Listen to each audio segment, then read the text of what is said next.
This is Sharp Money with Patrick Meagher and Mike Somich on VSiN, the Sports Betting Network.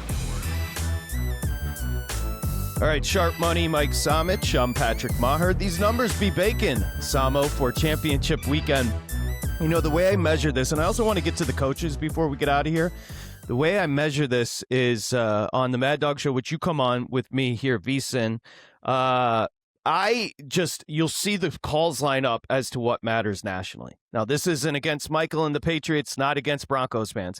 But yesterday, you know what lined up? Rams-Seattle, Rams-Seattle, Rams-Seattle, Rams-Seattle. So obviously there is a disproportionate fervor for the games, but we're going to bet both of them. How we feeling? We're feeling good, man. We're feeling good. I agree with you. There is much more juice in that Rams-Seattle game. And I think there's a huge range of outcomes as well, which makes it very, very interesting. I do think that this is going to be a fun AFC title game, too. I feel like people aren't giving Stidham enough respect because I will just ask the simple question. If Jarrett Stidham started for the Houston Texans last week, don't the Houston Texans win that football game? If you started, Houston Texans. So you now have a defense here in Denver, and we'll get to the game in full, but that gets to take on a Patriots offensive line that has to travel. And Drake Maye, for everything he does well, he's also kind of into taking sacks and fumbling the football. That could be a problem for the Patriots. I think it's going to be a fascinating game early as well. So I'm looking forward to both of these games. Yeah, we'll get into the number. Like we said, we were here on Sunday, Sharp Money. Numbers have baked. We'll lay those out. On Stidham, quickly, listen, a fourth-round draft pick. He was chosen to back up Brady. Brady then left the year later. They brought in Cam Newton, so he didn't get a shot. McDaniels goes to the Raiders. McDaniels loves Stidham. He brought him, but he was a backup to Derek Carr. And now Sean Payton loves him because he said a lot of teams wanted Stidham. We gave him a very good backup number. So this is a guy that has expectations. It's not like he's just a fly-by-night guy. That's Stidham. Let me give you the number, and I'll let you start jumping into your cap. The 5.5s have disappeared. Last night, DraftKings was still 5.5 Patriots, and then FanDuel public book was 4.5. Everybody's 4.5 now. Surprised?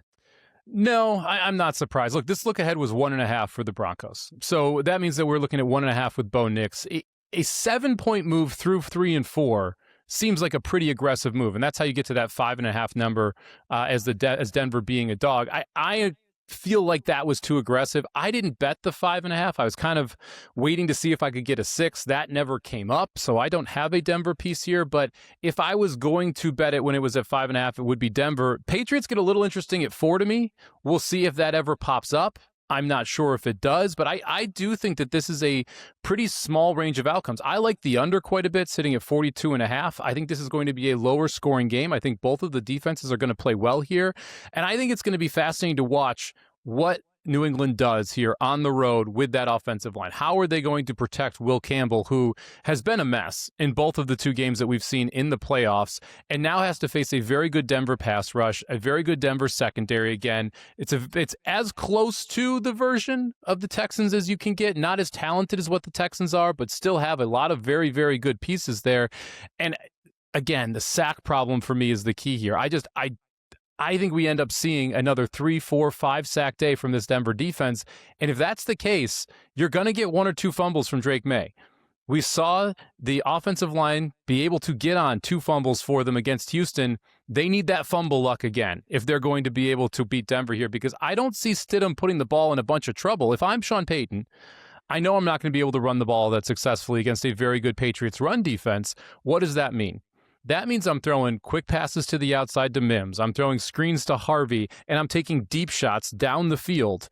I'm not putting the ball in harm's way on these 15-yard in cuts, on these over-the-middle throws that are trying going down the seam. I am keeping the ball in a safer spot on the field and letting my defense try and control the game, much like what Houston probably should have done with C.J. Stroud and just did not execute that style of game plan.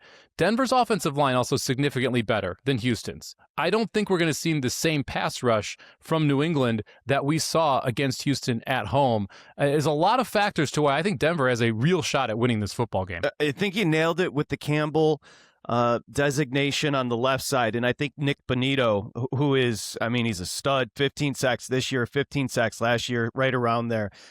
He is going to, and I don't know what it is about Drake Maye. I think it's actually just super confidence, uber confidence in himself, where he holds that ball for an extra beat because he just has no fear. But we saw it against the Texans. We've seen it consistently with Drake Maye dropping the football. I think that's a big situation. Now, you go back to the offense as far as Denver is concerned. I expect Peyton to protect Stidham, but I don't think they feel like they need to as much. But you're going to see a lot of Harvey screens. You're going to see a lot of runs, and just expect this defense to take care of it. I won't bury the lead. I do like Denver. Obviously, you'd prefer the 5.5, but I'll take him at 4.5. Feel like this should be a 3. So I will take Denver. Yeah, I'm going to end up playing Denver money line if I don't get a 6 on Denver or a 3.5, 4 on New England. Because then I'll just take the variance side of this and say Denver able to win the turnover battle. If I could bet on who would win the turnover battle, I would bet Denver. I think they are going to be able to get 1 or 2 turnovers from Maye, and I don't think Stidham is going to throw 3 or 4 picks like some people are talking about. I have a little more respect for him, especially a quarterback that's been in this system for 3 years. He understands what Sean Payton wants to do with the football, and I think Sean Payton's going to trust him quite a bit in this football game, but just make sure they're low-risk throws that he is trusting them with versus trying to throw high-risk passes here. Stidham also more of a pocket passer than someone that's going to run around like Bo Nix did. So again, that offensive line holding up is going to be a big key here, but this is not a amazing Patriots pass rush. They were 17th in the NFL in the pass rush side during the regular season. Denver's offensive line should be able to keep them in check. I actually like Stidham over his passing prop, 196.5 here. I think that we're going to see Peyton air it out a little more than people expect because of how good this run defense is on the Patriots side. Another prop I like quite a bit here, and it's not listed yet, so you kind of have to look around and see what pops up, but you mentioned the RJ Harvey screen side. He has clearly been the go-to running back when you look at who is catching passes.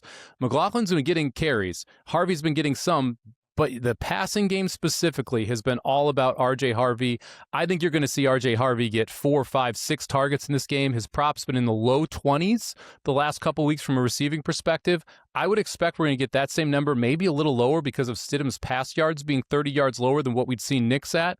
I think Harvey has a big day through the air. So I like Harvey over reception yards in this spot if it's listed under 25.5. That's kind of my cutoff as to the highest number I'd want to go to. Yeah, I totally agree. I think Peyton, while he likes to, he drafted Nick so he could basically remote control him, but he knows the expectations will be to be very conservative. And when you put Stidham at what'd you say, 190-ish on passing yards? 196.5. C.J. Stroud had 212, and he tried not to have 212 yards of passing. I think that's fair to say about C.J. Stroud, so I don't hate that.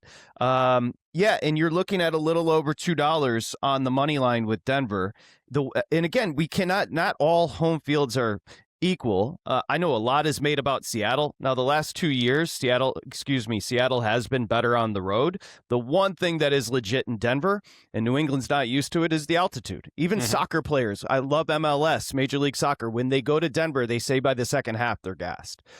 So I think this is going to play into a young team that is going to be jacked up like the Patriots. I think that matters. I think it definitely comes into play, and I think you have to say there's a good 2-point home field advantage for Denver here, which is higher than most places. Most NFL stadiums now around 1.5, some as low as 1.2 or even 0.8. If you're looking at some of the LA teams or the Las Vegas, which don't have a home crowd very often, this is going to be a raucous Denver crowd.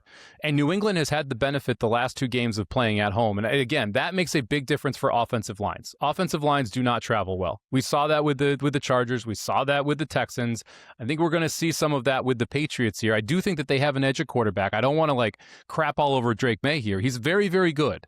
Now, the fumbling thing and the sack thing, I think it's confidence and the fact that he doesn't take the step forward enough in the pocket. He could have avoided 2 of those strip sack fumbles if he had simply taken a step forward, but he kind of stayed planted after that 3 or 5 step drop versus walking forward in the pocket a little bit. That makes it a lot harder to get around the edge. It helps out a guy like Will Campbell and allows him to kind of push you out and let him run behind the quarterback versus be able to get to the football.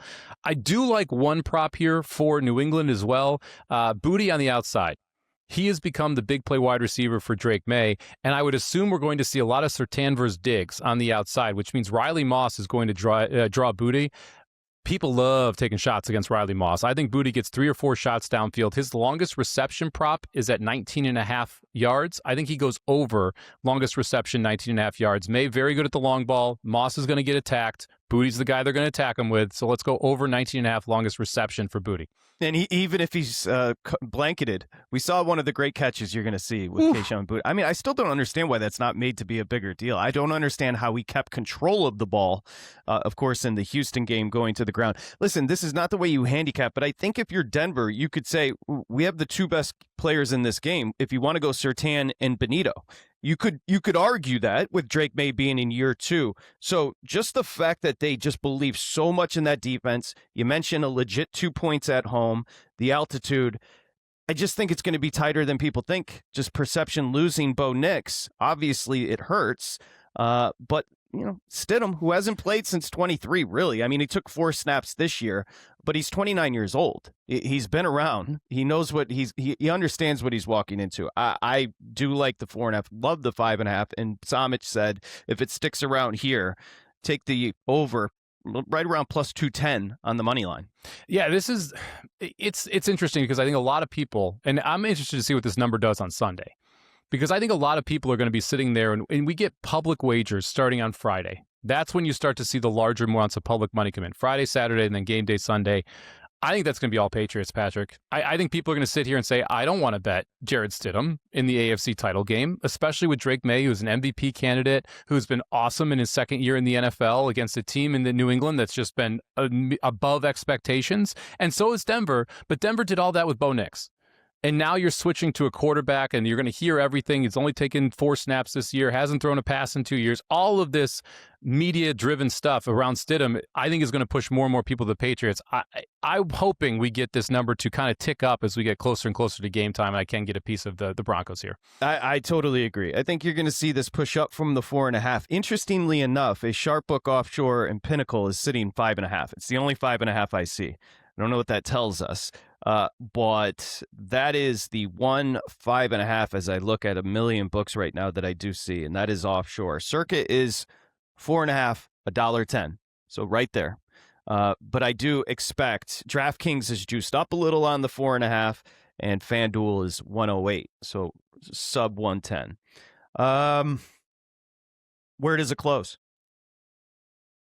I think you're going to get 5.5, maybe 6 at close. I think you may get a rogue 6 here or there. And that's kind of what I'm waiting for, is can I get that? And if not, like I said, I probably sprinkled Denver money line, so I have some action here. I do like the under, 42.5. That's an official bet for me. I have the bet the under already. I think this is just, I think it's a slower game. I think if you're New England, your plan is to go in there and try and run the football. It should be like, your plan should be what Houston's was last week. Protect the ball. Let our defense shut down Stidham.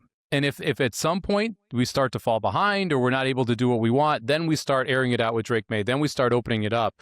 I don't think you go in there with an overly aggressive game plan. And I think Denver may actually be the more aggressive team in this game early with Jarrett Stidham than you're going to see New England with Drake Maye. I think that all trends toward an under. So I took under 42.5 here. I think if we get a 6, I think it's still possible because you have Pinnacle at 5.5 not taking a bunch of money. I think it's possible when the public money starts rolling in on New England, you could get up to as high as 6 here. Don't think it matters. I mean, it is going to be cold, but New England just dealt with the cold and the snow in New England against Houston. Game time temps are going to be in the 20s. No precip, really no wind. So really not an impact on the game as far as weather. No, I don't think it's going to be a big impact. And you mentioned it, like these are 2 cold weather teams. So I don't think that's something that should overly factor into the handicap. Yep, totally agree. All right, let's get to one where it's sitting 2.5. We go to the NFC. Now, these rotate as far as the networks. So we got lucky where AFC is up first this year. Your nightcap is going to be Rams-Seattle. Look, it's 2.5 everywhere. I don't see a 3.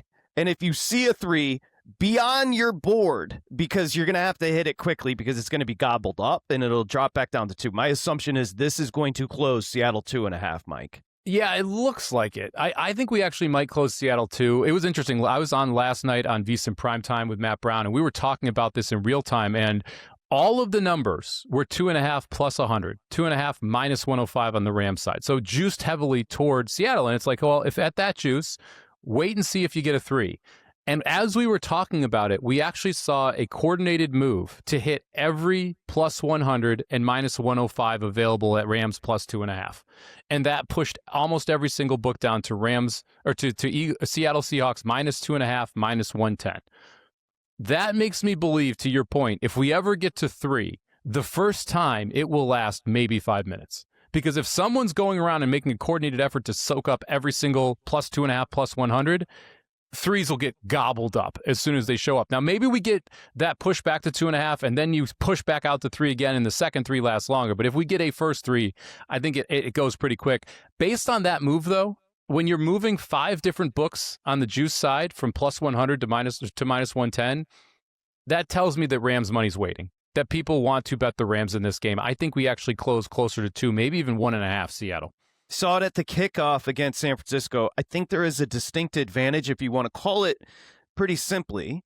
A defensive-minded coach, Seattle, and a great defense. Offensive-minded coach, the Rams, and potentially the MVP at quarterback. But the one distinction would be advantage Seattle special teams. Oh, huge. I mean, absolutely huge. Better kicker. So the more you trust the field goals more. You saw a punt return in the second game between these two teams flip the game where Shaheed able to take that to the house. We saw Shaheed take the opening kick to the house last week.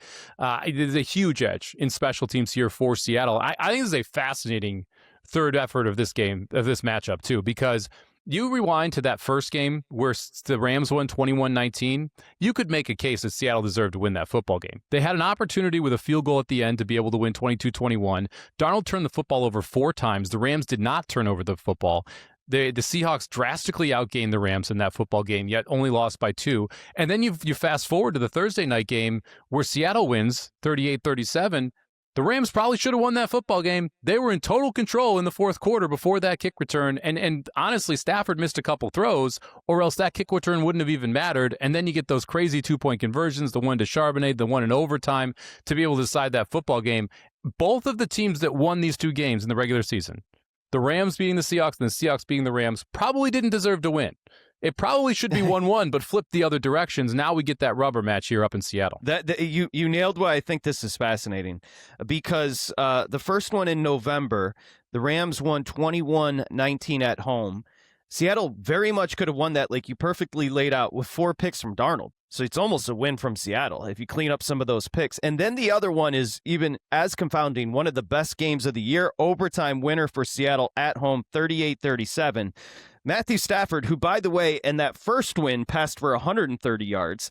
In the loss, he passed for 457 and 3 touchdowns. Darnold, 270, had 2 touchdowns and 2 more picks. One thing that we can point out, Darnold obviously struggles against the secondary. That's 6 picks on the year from Darnold against this Rams team. That's not good, Patrick. That's not tremendous. That is going to play into one of my favorite bets of the weekend here. I think Darnold throws a pick. That's minus 157. Okay. I don't want to jump in on the minus 157. I think we need to talk about Matthew Stafford, though, and specifically about his hand, Patrick. Yeah, it might be broken. He would never say it. He would never. You're never going to find out the full truth until after the season is over here. But let's rewind to that Panthers game. 8 for 8 to start, like 2 for 18 on his next 18 throws. Terrible after he hit his hand. I went back and watched that Bears game. Something's wrong. Just of course. Something's wrong. He's missing throws that he never misses. It's either low, it's high. It's just there's accuracy issues. That's not something we've consistently seen from Matt Stafford. If the Bears defense was a little better, they probably would have gotten 1, maybe 2 in that game. I think both of these quarterbacks throw an interception. And if you parlay Sam Darnold interception with Matthew Stafford interception, you get plus 200.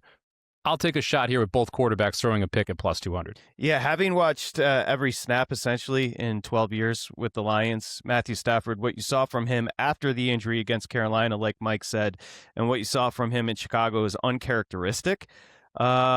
It's hard to doubt him because of the fact, I mean, he does a show, Let's Go, on SiriusXM, and he was asked specifically about the hand. He said, "Oh, the hand's fine."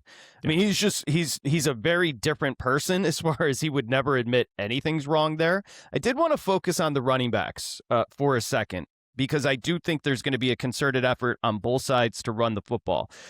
In the first win for the Rams, Williams, who was really good against Chicago as well, 91 on the ground. Walker, 67 on the ground. In the loss at Seattle for the Rams, Williams, 70, 23 attempts. Important, because that showed that McVay was like, I know we're averaging 2 yards a carry here, but I'm continuing to feed him. And then Walker, 100 yards in that win in Seattle and a 9-1 average, coming off a really good game against San Francisco. Yeah, and I think you also have to factor in that Zach Charbonnet is not going to be in this football game. Mm-hmm. And Charbonnet had 30, 40 yards in both of those games as well. Those are going to be Walker touches now. So you're going to see Walker have the opportunity to have a huge game here. You can get minus 105 on Kenneth Walker to have the most rushing yards this weekend. I think that's a great bet for a couple reasons. First off, he has a solo backfield. There is no other solo backfield left in the playoffs. Kyren Williams is losing carries to Corum. You've got Ramondre Stevenson and Henderson. You've got R.J. Harvey and McLaughlin. No one has a solo backfield except for Kenneth Walker. So I think he has a huge opportunity there, minus 105 for most rushing yards this weekend. Not a great price, but I do think it should be lower. I think it should be around minus 130 or so. So there is still a little bit of an edge there. I think this is going to be the game plan for Seattle, to just try and run the football. Can you be able to just pound away at this Rams defense and try and break them down and trust your defense to be able to play well? Seattle has to know they've thrown 6 picks in 2 games. I think the last thing Mike McDaniel wants to do is turn the football over to this Rams team. I think because of that, you see a concerted effort to run the ball against a Rams defense that wasn't great in Chicago, stopping the run, wasn't great against Carolina, stopping the run. I think this is another situation here where Seattle's big edge in this game is if they can run the football and obviously special teams. 2 attempts for Puka on the ground in the first matchup, none in the second. 2 rushes for Puka against the Bears. His rush prop right now is right around 6 at even money. Yardage at even money, 6 yards. If he gets a carry, he's going to get that. I think Puka does. And just for note, Williams is 60 plus, is plus 110. And he cleared that number. 91 in the first for Kyren, and like I said, in the second, 70. So what do you think about that 60 plus at plus money for Kyren Williams? The carry split is going to be fascinating. I think if Sean McVay watched his tape, he's going to go back and say, I probably didn't run the ball enough in the first half, right? Corum should have gotten some more carries in the first half. Williams probably should have gotten more carries in the first half. And then they settled in the game, and you saw them run the football effectively in the second half. The problem is, it's really hard to run the football against Seattle. They are very big at the D tackle position. They've got fast linebackers, good tackling safeties.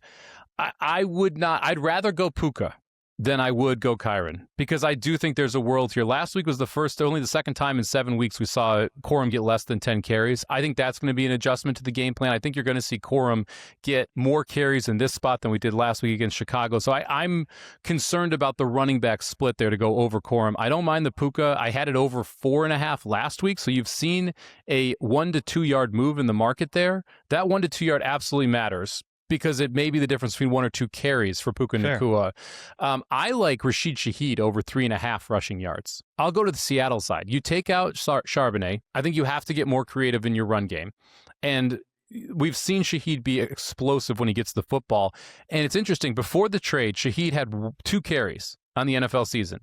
After the trade, 10-game sample size. He has had carries in 7 of those 10 games. He's gotten multiple carries in 2 of those 10 games, and he's gone over this number in 5 of the 10 games. I'll take Shaheed over the 3.5 rushing yards. I think he's highly likely to get at least 1, if not 2, with Charbonnet out. I love the Shaheed angle, because let's remember, Shaheed is very well known by Seattle, and the reason they went and grabbed him is because he was coached by Clint Kubiak in New Orleans. We've kind of seen him integrated slowly, and it's almost like they have to have a trick bag for Shaheed coming into a championship weekend and potentially a Super Bowl. So I expect, the fastest guy on the team, most likely, I expect Shaheed against the Rams to get some looks creatively. I think so, too. I'm surprised they haven't used him more in the passing game. I agree. Cooper Kupp has continued to be the number 2 wideout, and Shaheed's downfield threat hasn't been used. We did see them take a shot deep to Shaheed last week. I'm interested to see if maybe we were waiting for the playoffs to start unlocking Rashid Shaheed specifically down the I field. agree. So I think that is another interesting one. If you want to look at Shaheed and go alts on his receiving yards, don't play as regular. You're playing like 80 plus, 100 plus, leaning into one deep ball and maybe two other catches. But it feels like you got to get Shaheed involved more if you are this Seahawks team. You paid for him at the deadline. He fits your offense. You've got Kubiak, who used him well last year, and he is a big play waiting to happen for Seattle, a team that needs big plays on offense to be able to consistently score. Not in a conspiratorial way, but OCs do save plays. And my assumption is, especially after the Shaheed return for a touchdown on the opening kickoff, Kubiak's probably like, we're not going to need to show anything here. And so I love your Shaheed angle. I hadn't thought about it. As you were talking about it, I thought of the familiarity with Kubiak in New Orleans. So he obviously is going to have something for him here. Let's get to the total. Obviously a tougher total, a higher total than New England-Denver. By the way, New England-Denver right now is pretty much 42.5. Rams, Seattle, Mike, is 46.5. You had 40 points scored in the first game in Los Angeles. You had 75 in Seattle. You got an average of 57.5, and now we're looking at 46.5. I feel like this total is almost unbettable, which is very rare for me, but isn't there a world where this is both low scoring or high scoring? I can't bet the total. Isn't there a world where Of course both these teams win 2017 and both these teams win 35-28? Like it's very hard to specifically say, well, team A is tied to total A, right? Like Seahawks over. No, Seahawks could win with an under. The Rams could win with an under. So it's hard for me to set up the game script in my mind where this specifically goes over or under. I will watch this game early and maybe get involved in the total if both of these teams are just run, and trying to limit mistakes. I would specifically be looking first half because I do think this game could open up exponentially in the second half if one team gets ahead. But I can't get involved in the total pre-flop. To me, this is just, there's too many varying outcomes. In McVay, I always trust. But I will tell you this, Ben Johnson and McDonald are not far behind at this point. So that's where, and by the way, McVay did not have a stellar game in Chicago. He had 3 of those play calls he would take back, and he admitted as much in the postgame presser where he's always excellent and will take accountability. He wasn't great there. I don't expect that to continue here in Seattle with the familiarity. Let's go ahead and get a pick from you. It's 2.5. Here's the problem. Exactly. Here's the problem. Exactly. It would be Rams very, very heavy for me if I thought Stafford was 100%. I don't think Stafford's 100%. And I can't quantify how injured he is because they're not going to tell us even the severity of that hand injury for good reason. Don't blame him. And we don't know if is it a broken finger, which is not going to heal in a week? Is it just a sprain? Is it like a hyperextension? Because those things get better.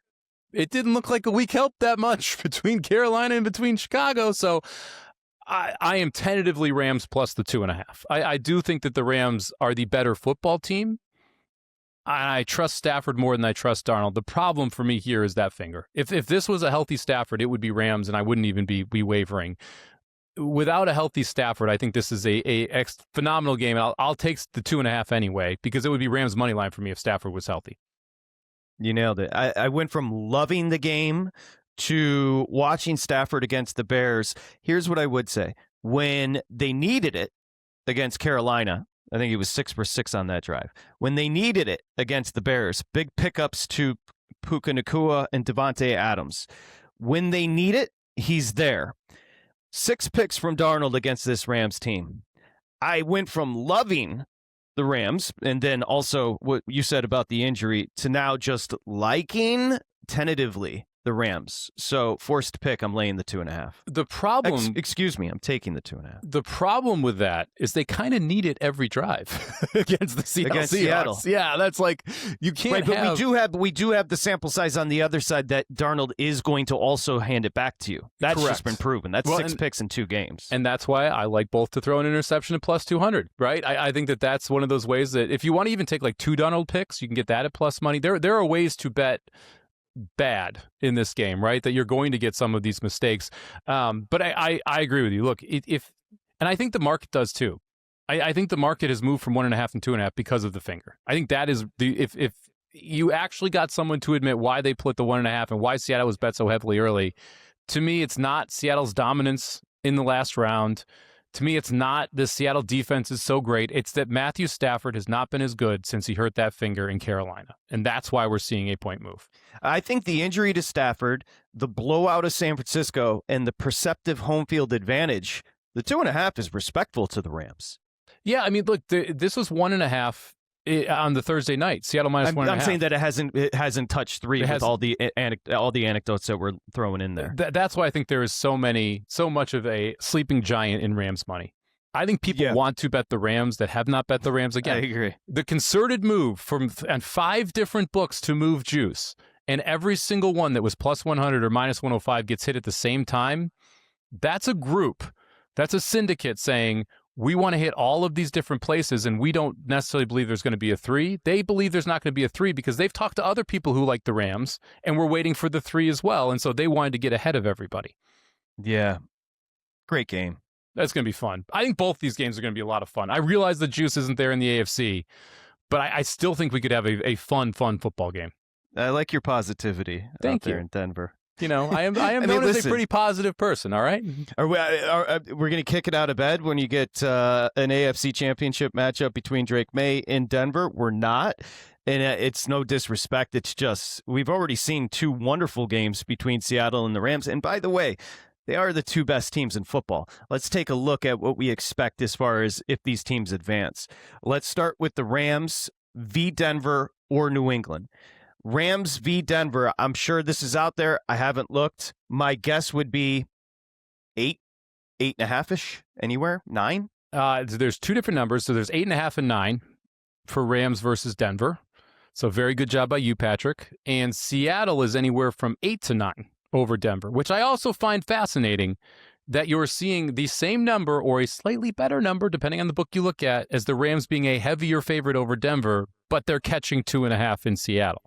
That's implying a 2.5 point edge for home field. I don't think anyone agrees there should be a 2.5 point edge for home field. My assumption, Seattle and Denver's right around the same? Did you say that? Yeah, Seattle. So Seattle, Denver is anywhere. If there's 8s to 9s available in Seattle, Denver, there's 8.5 to 9 available Rams versus Denver. Okay. Now let's flip it, and New England advances. It's obviously going to be shorter. Is it above 3? Probably on both, 3.5. 3 on the Rams, 3.5 on Seattle. So just they are giving a half-point edge to Seattle there. There's actually another book that's 3 on Seattle and 3.5 on the Rams. So that's you can get either 3 or 3.5 on both of those on the look-aheads. What do you think? Let me ask you this: fair pricing? Yes, I think it's fair pricing. I like the 3s. I would not bet the 3.5s. I like the agree. NFC. I like the 3s, but not the 3.5s. All right. There it is. And by the way, if you're betting these games, of course, go become a VSiN Pro. And we're expecting a great big game 60, so we've got a deal to match. VSiN Pro annual subscription, you're going to save $60. You get the daily best bets from VSiN hosts and guests, real-time DraftKings and Circa betting splits, one public, one sharp, AI-powered prop tools, which have been killing it. So don't wait. Sign up. Go VSiN.com/subscribe. Use that promo code SHARP, SHARP, to save $60 off that VSiN Pro annual subscription. VSIN.com/subscribe. Promo code is SHARP. Before we get out of here, let's tackle these head coaching vacancies. It's kind of wild, right? Harbaugh announced with the Giants, Stefanski, Falcons, Saleh, Titans. Hafley today announced and introduced formally with the Dolphins. You're a Dolphins fan. Did you have a take on that or any of the 4 that have been filled? Oh, I don't like. Well, I think the last 2 are kind of bad. Saleh and Hafley, like, no interest. I don't know what we're doing. I don't know why we're retreading Saleh there in Tennessee. Like, you have Cam Ward. What are you doing? Go get an offensive dude. Like, it makes absolutely no sense to me because now you need to find an offensive coordinator for the Cam Ward era, and you better not miss, because if you miss, you're setting him back 2-3 years. And by the way, you're also wasting the time that you have when he's under a rookie contract. I hated the Saleh hiring. I don't get it. I'm not sure what you saw in that Jets effort that makes you think he's all of a sudden going to be better. Hafley down in Miami, was he even good in Green Bay? Like what? Like why? Why are we doing this? Well, we know why. The pro personnel guy that was tabbed to be the GM went to Green Bay. He's bringing somebody he's familiar with. Yeah, that's great. Like, no, I don't. I agree with you. I'm not saying I don't love the hire on paper, but we know the connection. Everybody goes with who they're familiar with. If I went to another network, I'm bringing you with me. No, I appreciate that, and you Patrick. would do the same if hopefully. But we're also good at our jobs. And I'm not sure Hafley's good at his job. Like, that's the problem for me here. Yeah, is that what is the reasoning that he made that Green Bay defense better? Well, he goes CEO now. We saw him at Boston College. It's funny, people say you can't win at Boston College, but O'Brien won at Boston College, Coughlin won at Boston College, and Hafley simply did not. And he left Boston College to go be a DC. Listen, it's not great. Okay. It's not inspiring. No, it's the non-Parsons snaps weren't good. You added Parsons, great. Like, I could DC that defense. You have so much talent on that Green Bay defense that's underachieved for the last 5 years. Let's just be honest, okay? Facts. And he has not been the DC for 5 years. I understand that. But he also didn't overachieve with that defense when he was the DC. He didn't pull a Mike McDonald, right? He wasn't like that. This is not a visionary defensive coordinator. I am only hiring you if you are a visionary defensive coordinator. If not, you can go ahead and be a DC somewhere. Give me an offensive guy. This is an offensive league. Can we just say this? McDonald in Seattle, Saleh and Hafley have him to thank. There was a hardcore, we need to focus defense. Now everybody's looking up in Seattle. He might be one of one, to be fair, but they're looking up in Seattle and saying, hey, that structure works. Yeah. It works if you're Mike McDonald, who has he's got a completely futuristic style defense. Like, what he did in Baltimore was revolutionary. What he's done in Seattle is revolutionary. And he is so out there that he's like, hey, leading tackler, you're gone. See you last year. Just cut him in the middle of the season because he wasn't doing what he wanted. And guess what? The defense got better when they got rid of their leading tackler. And what happened to Baltimore's defense when he left? Disaster. That is not what we've seen from Saleh. That is not what we've seen from Hafley. Like, they're just apples and oranges. Can I give a shout out to my boy, Mike McDaniel? Good job by you going out to the Chargers. He is going to be awesome for that Chargers offense. Yeah. And then he will be a head coach in 1 year. He's going to 1 year. But listen, he was either going to live 1 year in Michigan, I'm from there, or he can live 1 year in Manhattan Beach, staring at the ocean, coaching Justin Herbert. This is where I live. I didn't give him advice, but I know what I'd pick. Oh, man, you need to become friends with him. I need you to become friends with Mike McDonald. If he will, I will be so happy if that happens. I feel like you guys could vibe. I really do. I would love to vibe with McDaniel. And it's like a 50% chance he ends up in Hermosa. Like, I think you've got the opportunity here to make this happen. It would make my day. I would really appreciate it, Patrick, if you can go out of your way to stalk him. Mike, I'm not saying if I do or don't, but there might be gummies, bro. He'd be in. He'd be in. All right, let's go round robin on the openings. First off, an unhinged is the only way to put it presser with Terry Pagula and Brandon Beane yesterday, where the vibe of the day was defensiveness and small and unprofessional. And congratulations. What you did was take somebody like a Clint Kubiak's agent, and he said, you know what, you're going to get a job. Let's not go there because you're going to be run over by the president now in Bean and the owner who he has in his back pocket. Disaster. Who would have thought that having Josh Allen as your quarterback is a bad job? Like, that is as far as we Mike, took it's this. a disaster. They're turning McDermott into Paul Brown as a sacrificial lamb now. I don't. When did they cut Keon Coleman? Oh wait, he's still on the roster, and you're throwing him under the bus. Like, what are you doing? Like, why would you want to go to Buffalo? And you know what? Okay, maybe Beane was not the one who pulled the trigger on the Coleman draft pick.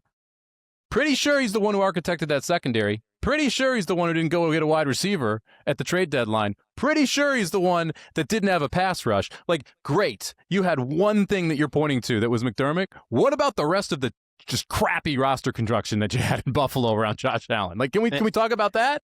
And it does look like it could potentially be Brian Daboll.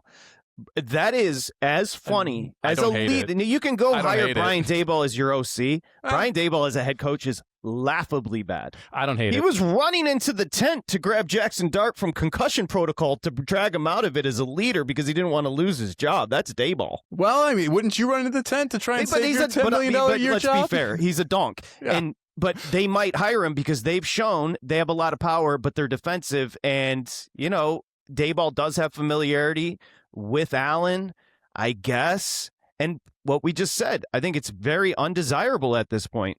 So you're going to have to settle for an Anthony Lynn, a Brian Daboll. I mean, he may be a donk, but he is the donk that made Josh Allen good.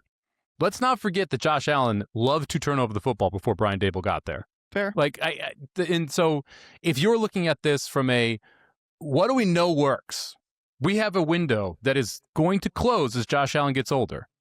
We know Brian Daboll works with Josh Allen. And Brian Daboll kind of worked with Daniel Jones as well before that team fell a victim to injury as well. So I don't hate the Daboll move as much. Like, considering who else is out there, I'll put it this way. Saleh or Daboll? Oh, yeah, I mean, I go offense. Honestly, for me, it's laughable to go defense. Mike McCarthy or Daboll? Because these are the guys that the names are coming up. That's 50. That's jump ball for me. Oh, I take Daboll. I can't with Mike McCarthy.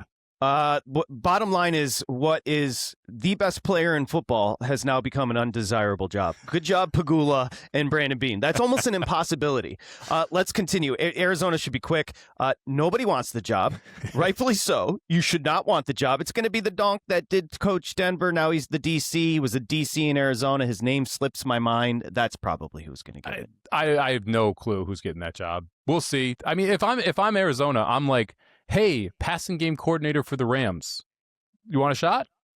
Like, just swing. Just take a massive swing at someone who you're jumping multiple levels to get a chance to run your franchise and see if it works. Because I'm sorry to interrupt, but Davis Webb is also a name that did back up Allen. He's 31. He's the passing game coordinator with the Broncos right now. I bring him up because maybe a sleeper for Buffalo, but also for the Raiders, who have a vacancy, Mike. Yeah, Davis Webb's name's come up quite a bit. Flores, it looks like he's going to stay in Minnesota. He signed a contract to be their DC, and in the contract, he can't take another coordinator job, but he can take a head coaching job. So there's still an out if he wants to, but seems like he's happy in Minnesota. That was originally the name being rumored in Las Vegas. So it feels like both of those jobs, as well as the Cleveland job at this point, just who knows?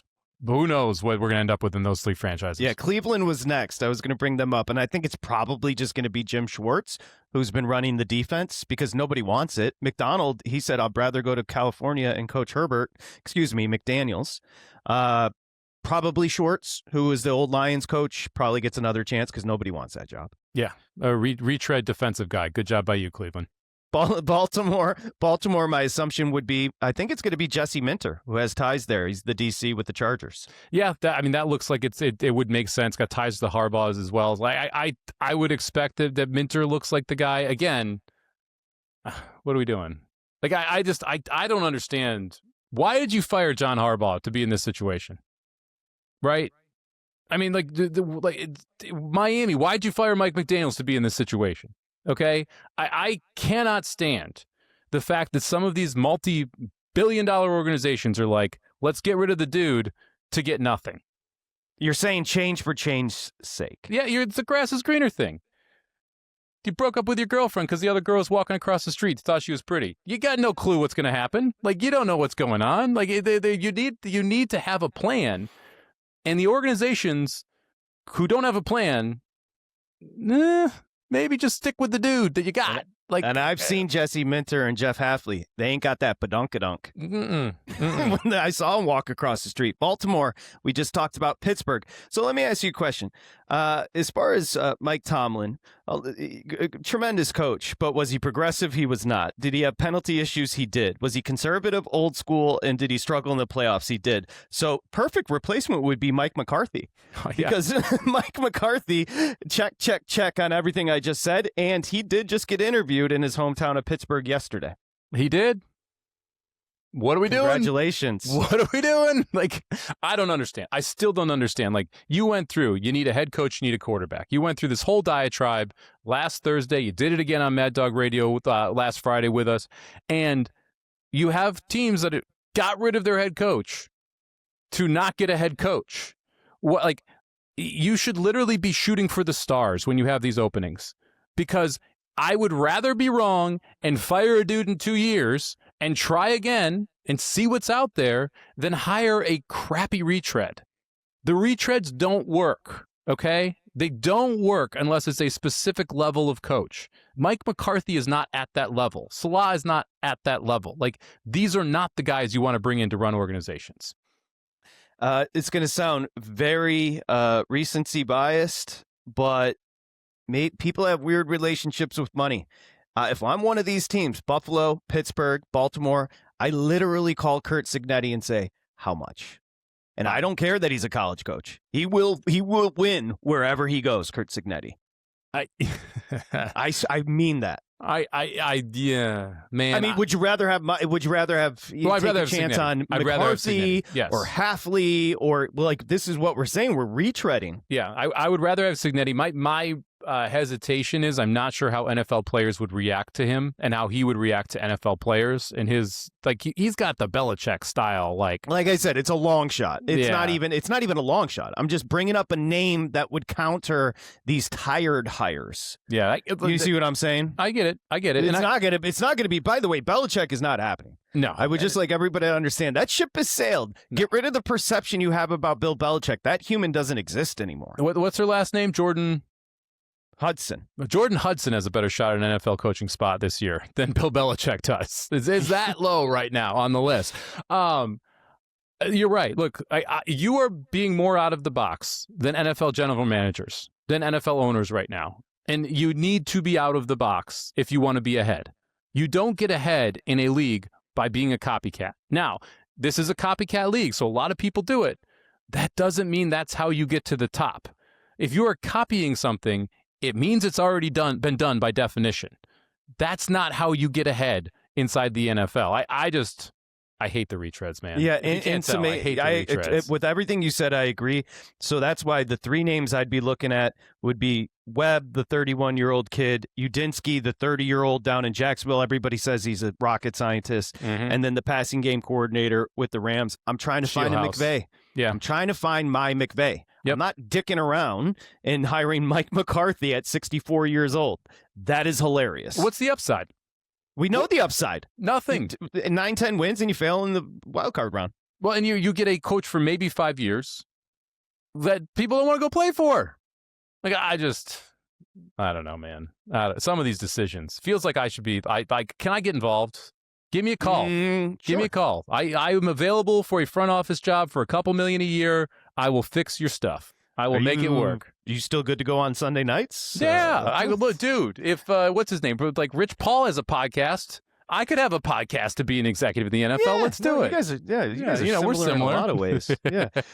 Okay, let's get out of here. Again, it's taking the money with taking the number and price with Denver and tentatively laying it with the Rams on this side. Yeah, give me the under with Denver, 2.5 plus 2.5 with the Rams here, and I will take one interception for both Stafford and Darnold plus 200 in that game. I keep saying laying it, and that is the market has been obsessed with the Rams all year. That my assumption is they're laying 2.5.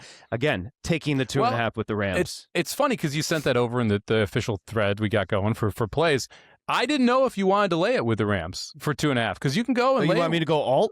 You can go alt, and you can get plus 120, plus 125 in some places if you want to get frisky with that Rams team. So plus 136 right now on DraftKings. So this is a hardcore division, honestly, with heart. And I'm almost like, why aren't I believing what I'm seeing from Seattle, believing what I'm seeing from Stafford, yet I'm still betting the Rams? Yeah. You know what you can do? If you want a little spice? Rams over Broncos, 9-1, exact Super Bowl. Rams over Broncos, 9-1 exact Super Bowl right now. Yeah. I think it's live. I mean, I think the Broncos are live. They're plus 200. You're getting 9-1 for the Rams to beat them in the Super Bowl? It's not bad. All right. Well, there it is, Samo. Don't forget, you can download the newsletter at VSiN. You might even find a link for this podcast.